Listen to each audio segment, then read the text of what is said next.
Hey guys, it's Dragon Ball for Life here. Today I'm back with another video. In this video I'm going to be reviewing Season 2 of That Time I Got Reincarnated as a Slime. I did the first review a couple of days ago, and yesterday I just finished Season 2. So I'm going to be honest, I really enjoyed this show as a whole right now at this point. I know there's going to be a Season 3, I don't know when it's going to be coming out, but I've really enjoyed this show, if I'm being honest. Season 1 was amazing, and deep down I thought to myself, I was like, I don't know if Season 2 is going to be better than Season 1. I don't know how it's going to be better than Season 1. But if I'm being honest, watching Season 2, I liked it even more than Season 1. Season 1 was amazing, but Season 2 was even better. I think Season 2, pushed... They had a lot more stuff in it. They were pushing the story more and more. And they did fix a couple of the problems that I had with Season 1. And I talked about it in my last video. Now in this video, I'm going to be honest, there's going to be some stuff that I'm going to be missing here and there. Because it is 24 episodes a season in like each of the seasons, and I do watch it. Sorry for that, there's a garbage truck outside. I do watch this show throughout a couple of days, so this is me remembering stuff from 24 episodes and within like 4 or 5 days of watching the show. But I absolutely love this season. I think it did better than Season 1. I think one of the biggest things that it did for me that I liked more than Season 1 was, I said the problem with Season 1 was the Demon Lords that are supposed to be kind of like the enemies and stuff.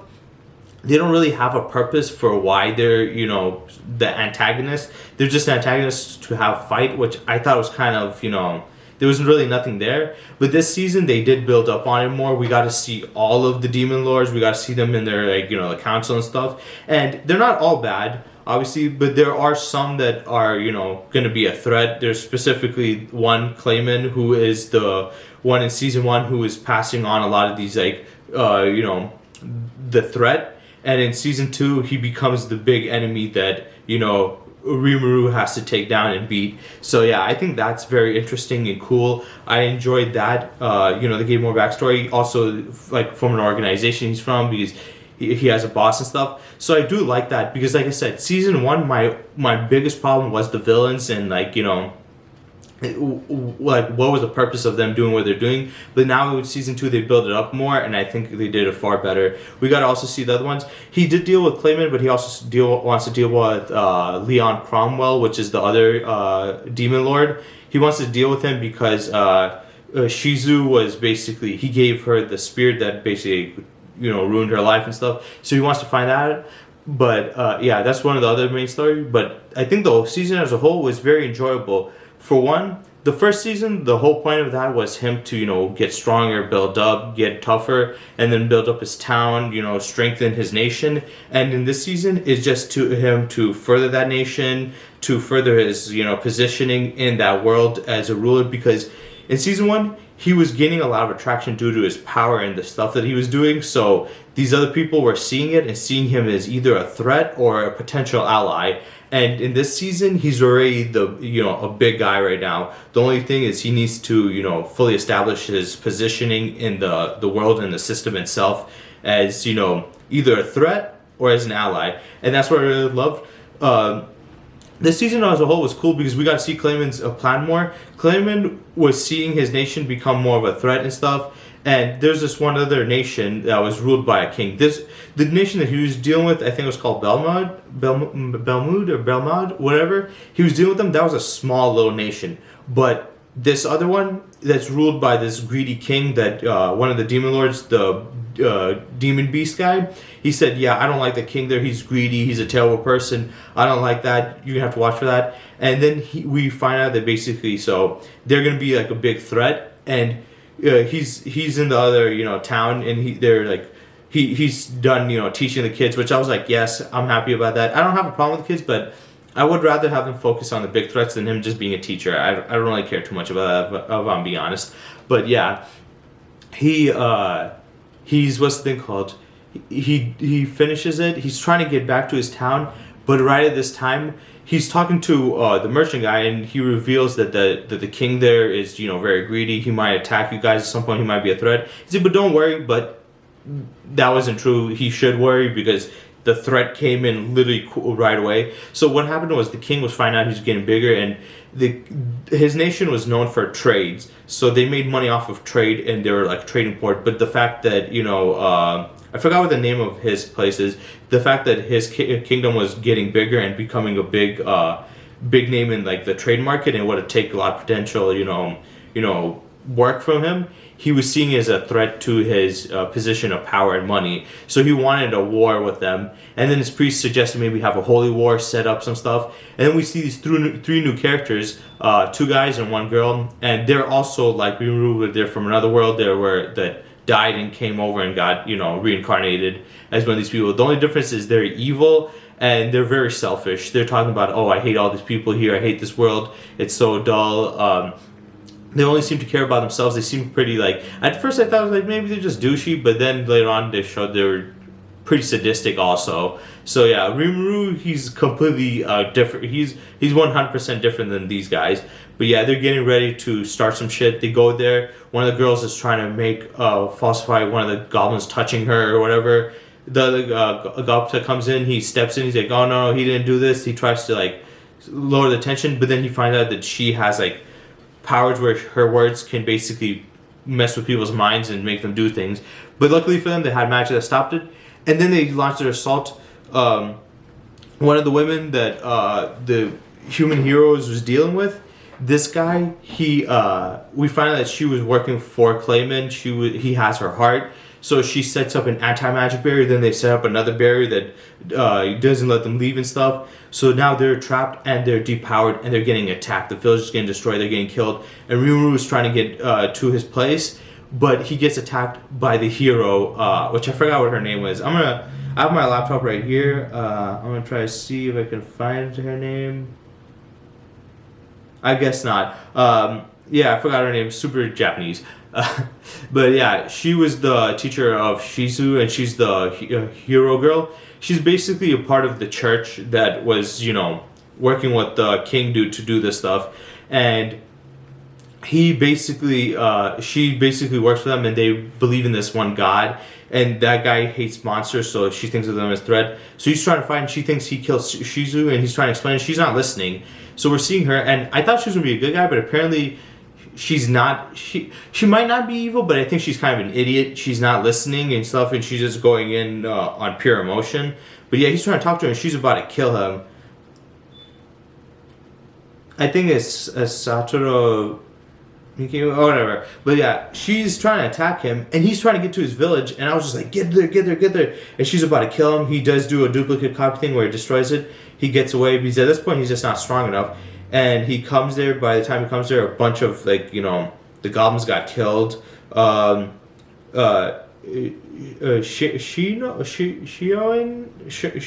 or whatever her name was, his personal secretary ends up dying protecting one of the girls, and this pisses him off. He's about to snap, but then he's trying to hold back, and he's mad at himself. He's disappointed until the 3 hero people come in, and they start talking to him, and they're like, well, I know by the story that you can revive the dead if you become a demon lord. And we find out the girl from the 3 party that he helped out, she's an elf princess, and those 2 people are her bodyguards. So I thought they're humans, but they're not.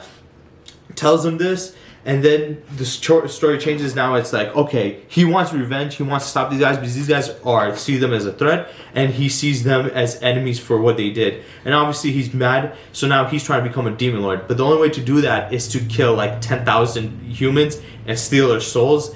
And it like there's a seed that it absorbs the souls, the 10,000 souls, and it turns you into a demon lord. So in the last season, he's like, I don't want to be a demon lord. Why would I want to be a demon lord? Now he's like, I'm gonna have to be a demon lord. And I was excited because this makes him level up, and he needs it because he's against threats that are beyond him. If he's gonna be fighting as demon lords and he can't handle them, he's gonna need some form of an edge. He can't just keep on fighting them as just a slime. And it's interesting because in their world, I guess the demon lord, you don't even have to be a part of the demon race. You can just be anything as long as you kill 10,000 people and absorb their souls. And that might seem evil, but he is fighting against an enemy, and if you're going to kill him anyway, you might as well take their souls.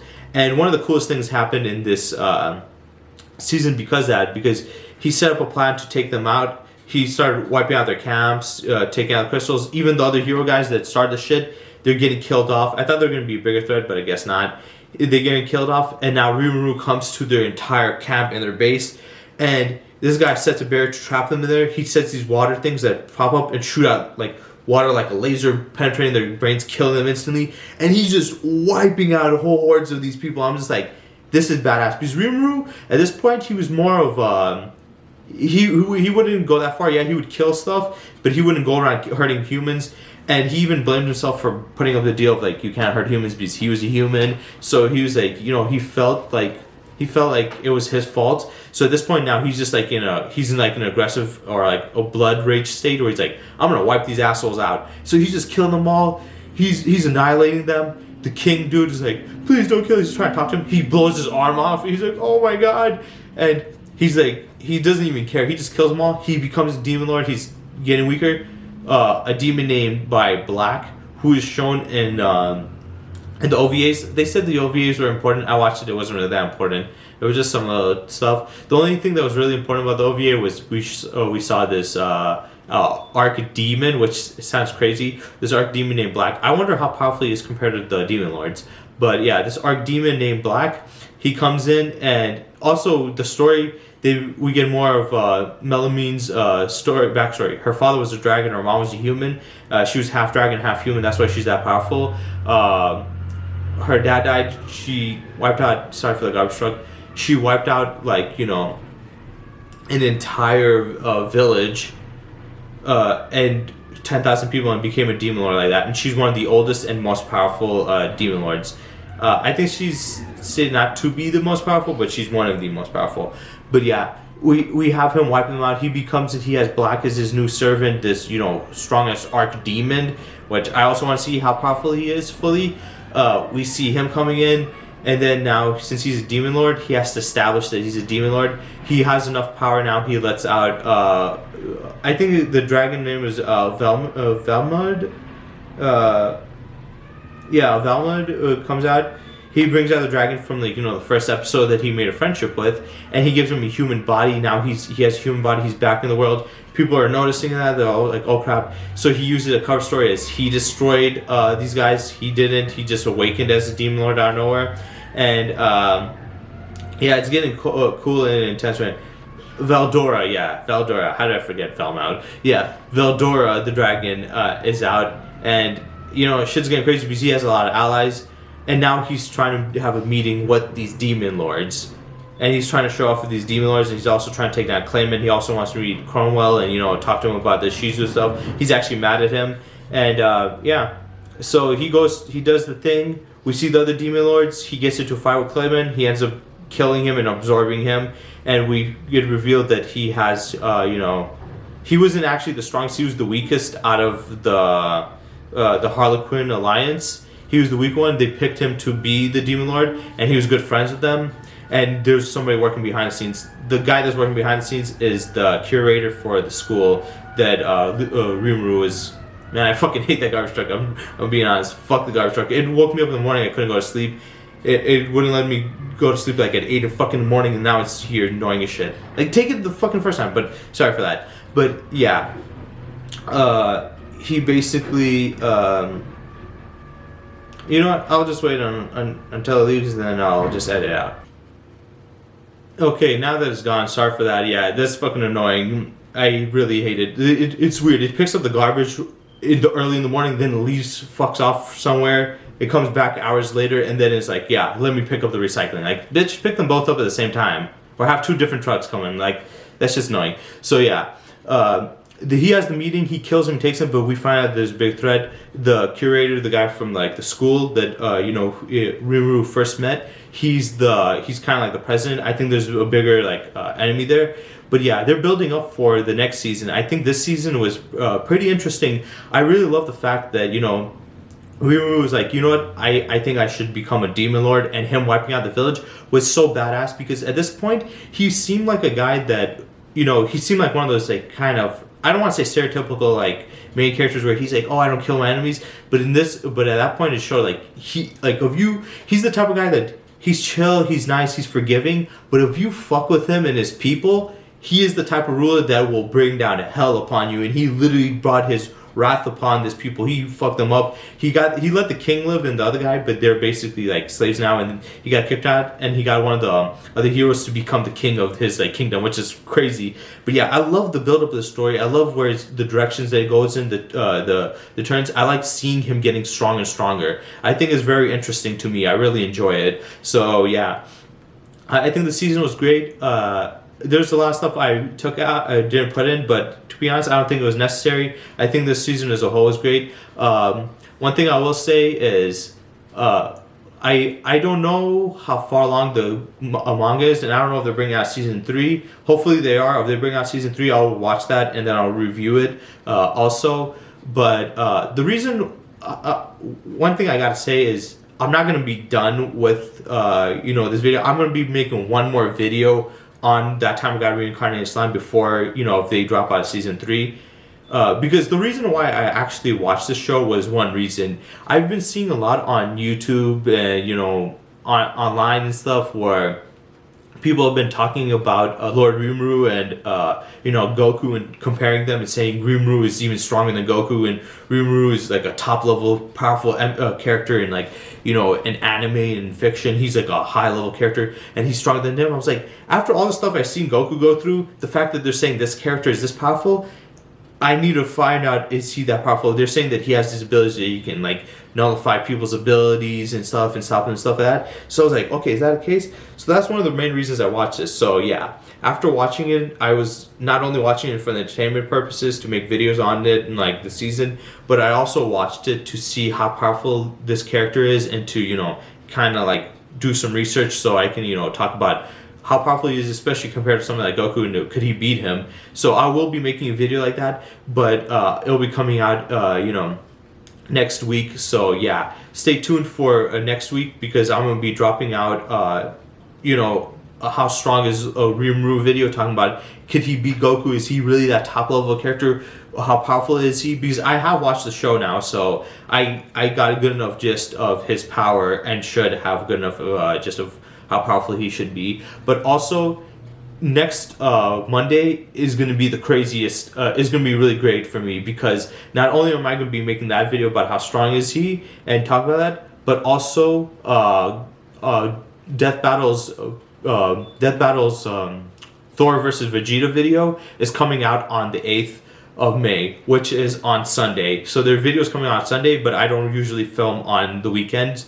I only film on the weekday. So when Monday rolls around, I'm going to be dropping out a video on this, and then I'm going to be doing a reaction video to Vegeta versus Thor, Death Battle. So I'm going to react to that video, and then I'm going to tell you guys what I think about it, and also go through their analysis and if it was correct or wrong on both sides. I will have way more knowledge on Vegeta than Thor. I'll have some knowledge on Thor, but if I'm being honest, I'm not as well versed on Thor compared to other fictional characters. So yeah, to be honest, I'm just really excited for. What's the thing called, for next week, next Monday. This video is going to be really good, and especially that video. That video, I'm gonna really love doing that one, and I feel like even at this point, I think Death Battle's gonna fuck it up some way. So it's gonna be content for me at least. So yeah, I hope you guys enjoyed this video, and stay tuned for next week because it's gonna get crazy. And I hope you guys enjoyed. Bye.